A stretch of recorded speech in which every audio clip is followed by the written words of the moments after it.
इंसान गरीब पैदा होगा या अमीर, ये उसके हाथ में नहीं है, लेकिन वो जिंदगी गरीब की तरह जिएगा या अमीर की तरह, ये पूरा उसके हाथ में है। अगर आप सिर्फ किस्मत का भरोसा करके बैठे हो तो आपको वही मिलेगा जो आपकी किस्मत में है, लेकिन अगर आप खुद पर भरोसा करते हो तो आप किस्मत को ही बदल सकते हो। आज की जो कहानी है जापान के एक छोटे से बच्चे की, जो पैदा तो गरीब हुआ था लेकिन उसकी मेहनत, डेडिकेशन ने उसे अरबपति बना दिया है। जब कोई उम्मीद नहीं थी आगे बढ़ने की, वहां से लेके एक ऐसा नाम बनाया, एक ऐसी ब्रांड बनाई जिसे आज पूरी दुनिया जानती है, जिसका टर्नओवर करोड़ों में है। चले फिर जानते हैं पूरी कहानी। कई साल पहले जापान के एक छोटे से गांव में एक किसान के घर में एक बच्चा पैदा हुआ जिसका नाम कोनोसुके। ये एक मिडिल क्लास फैमिली था, लेकिन जब ये लड़का 9 साल का हुआ तब उसकी किस्मत ही पलट गई। उसके पापा ऐसे हालातों में फंस गए थे कि जमीन जायदाद जो भी जमा पहुंची थी सब कुछ एक झटके में चला गया।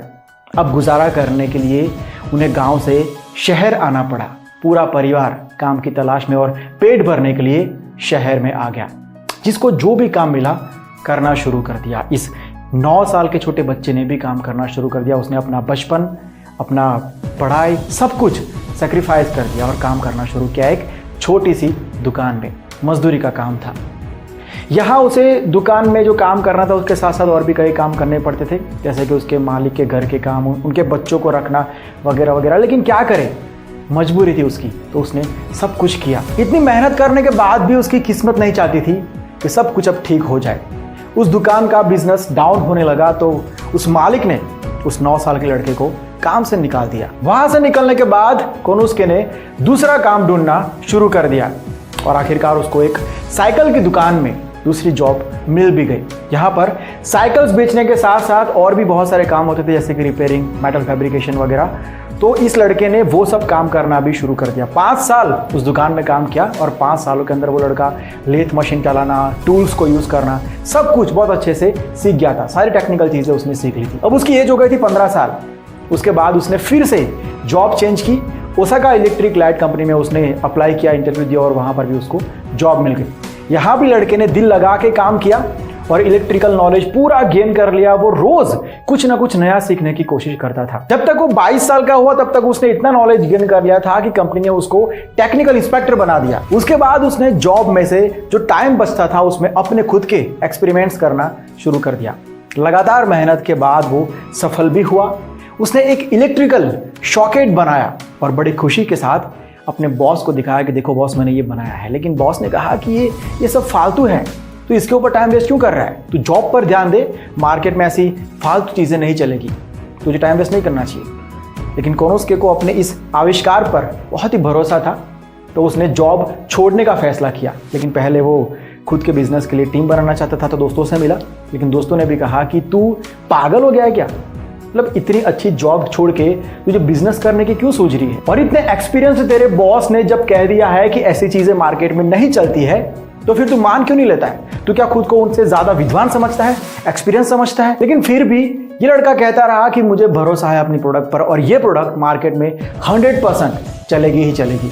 किसी ने उसकी बात नहीं मानी, तब भी उसने बड़ा रिस्क आखिर ले ही लिया और जॉब छोड़ दी।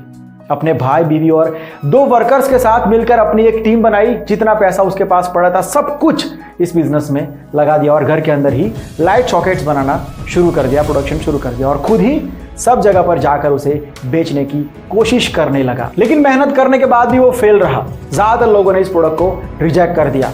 वक्त बीतता गया और अब पैसे भी खत्म हो रहे थे।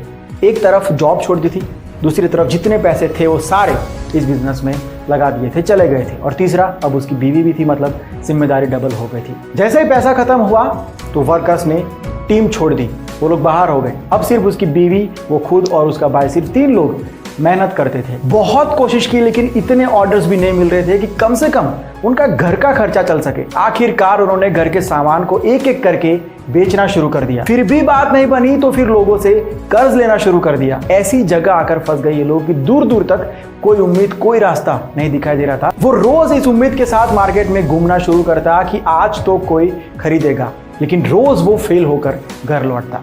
पानी सर के ऊपर निकल गया था। अब खोने को कुछ भी नहीं बचा था। दोस्तों ने समझाना शुरू कर दिया कि अब तेरी जिद छोड़ दे और जॉब करना शुरू कर दे, सिर्फ यही एक रास्ता है इसमें से बाहर निकलने का।